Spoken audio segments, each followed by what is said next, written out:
पुनर्रचना 2009 ला त्या ठिकाणी झाली आणि 2009 ला पुनर्रचना झाल्यानंतर पंढरपूर तालुका 4 मतदारसंघामध्ये विभागला गेला.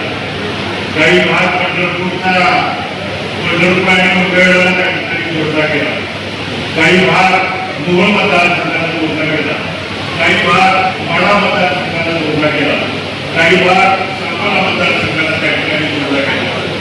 जवळजवळ 1,70,000 मतदार मंगळवेढा आणि पंढरपूर मतदारसंघाला, 40 ते 41,000 मतदार हे मोहोळ मतदारसंघाला, 1,11,000 मतदार हे माढा मतदारसंघाला आणि 40 ते 41,000 मतदार हे सांगोला त्या ठिकाणी मतदारसंघाला. म्हणून पंढरपूरमध्ये त्या ठिकाणी राजकीय सामाजिक परिस्थिती बघता पक्षाची परिस्थिती त्या ठिकाणी सांगितली.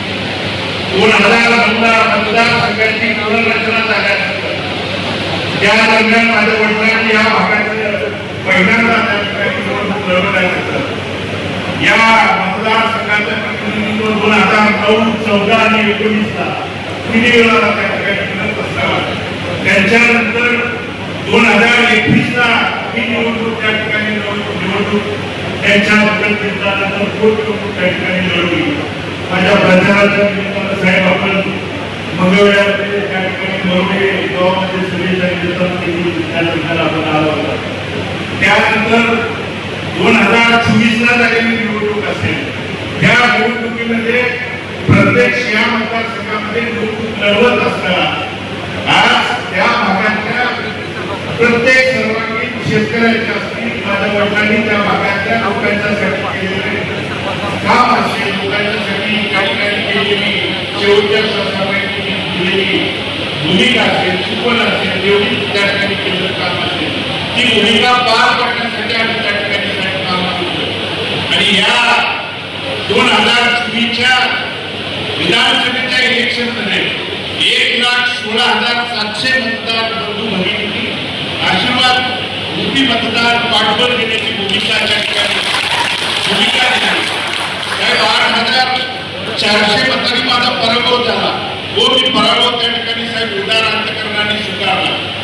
पण मी असेल, अनिलदादा असतील, काय त्या ठिकाणी आमच्या सहकारी मतप्रवाहावर राजकीय मतमतांतर त्या ठिकाणी झाले असतील, पण आमच्या मताची साहेब बेरीज जर बघितली तर तुमच्या विजय उमेदवाराच्या पेक्षा 10,000 मताची मतदार संख्या त्या ठिकाणी आमच्या दोघांच्या मताची बेरीज जर केली तर 1,30,000च्या पुढे त्या ठिकाणी मताची बेरीज आहे. निवडून आलेल्या उमेदवारांच्या मताची बेरीज 1,24,000 आहे.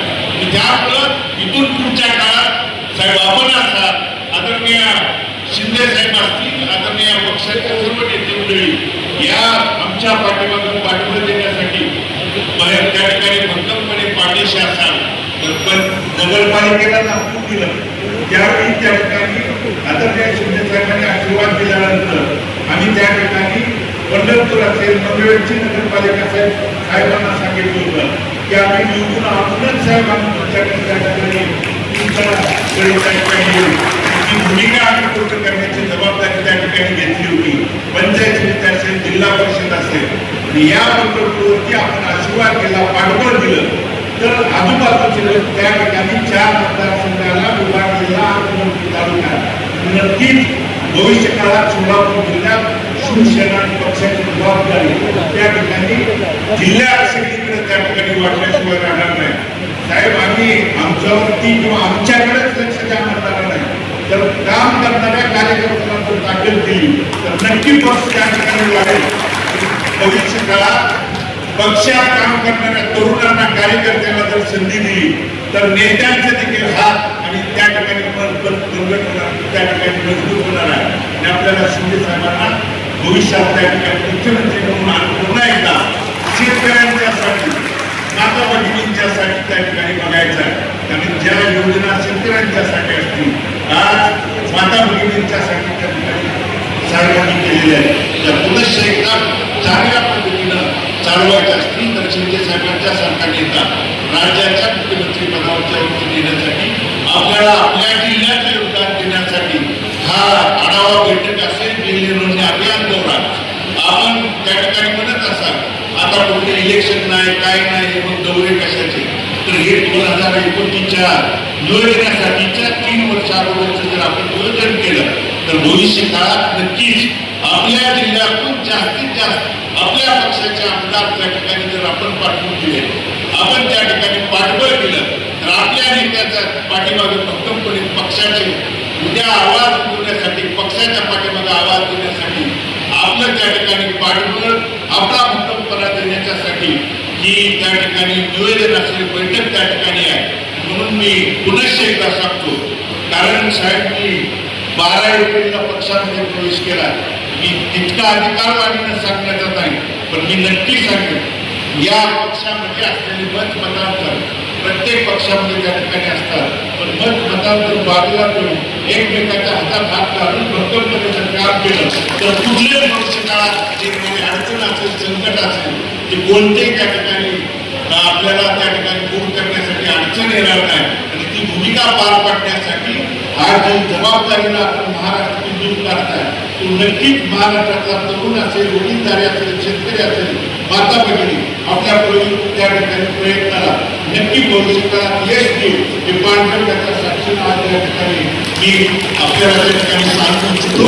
आणि या दौऱ्याला मी त्या ठिकाणी सर्व तरुण सहकाऱ्यांना, वडीलधाऱ्यांना, शेतकऱ्यांना मी एवढंच सांगतो की आज साहेब जे आपल्याला त्या ठिकाणी मार्गदर्शन करणार आहे, आज वेगवेगळे अभियान दौरा असेल किंवा आढावा बैठकीच्या निमित्तानं जे जे मार्गदर्शन त्या ठिकाणी करणार आहे ते आपल्या बूथपर्यंत, गावापर्यंत, आपल्या शहरातल्या वार्डाच्या प्रत्येक भागापर्यंत ते आपण येणाऱ्या काळामध्ये आपण जागरूकतेनं जर त्या ठिकाणी बघितलं, कारण 2024चं मी तुम्हाला बघून उदाहरण त्या ठिकाणी सांगतो, काही त्या ठिकाणी 8,300 किंवा 8,400 जी तफावत त्या ठिकाणी आपल्या मताच्या फरकामध्ये जी दिसते आहे ते काही चुकीच्या त्या प्रकारामुळे त्या ठिकाणी दिसते आहे. आणि हे चुकीचे प्रकार जर थांबवले तर येणारा 2029 आपला असेल हे एवढंच या ठिकाणी तुम्हाला त्या ठिकाणी सांगतो. मी या ठिकाणी सांगतो.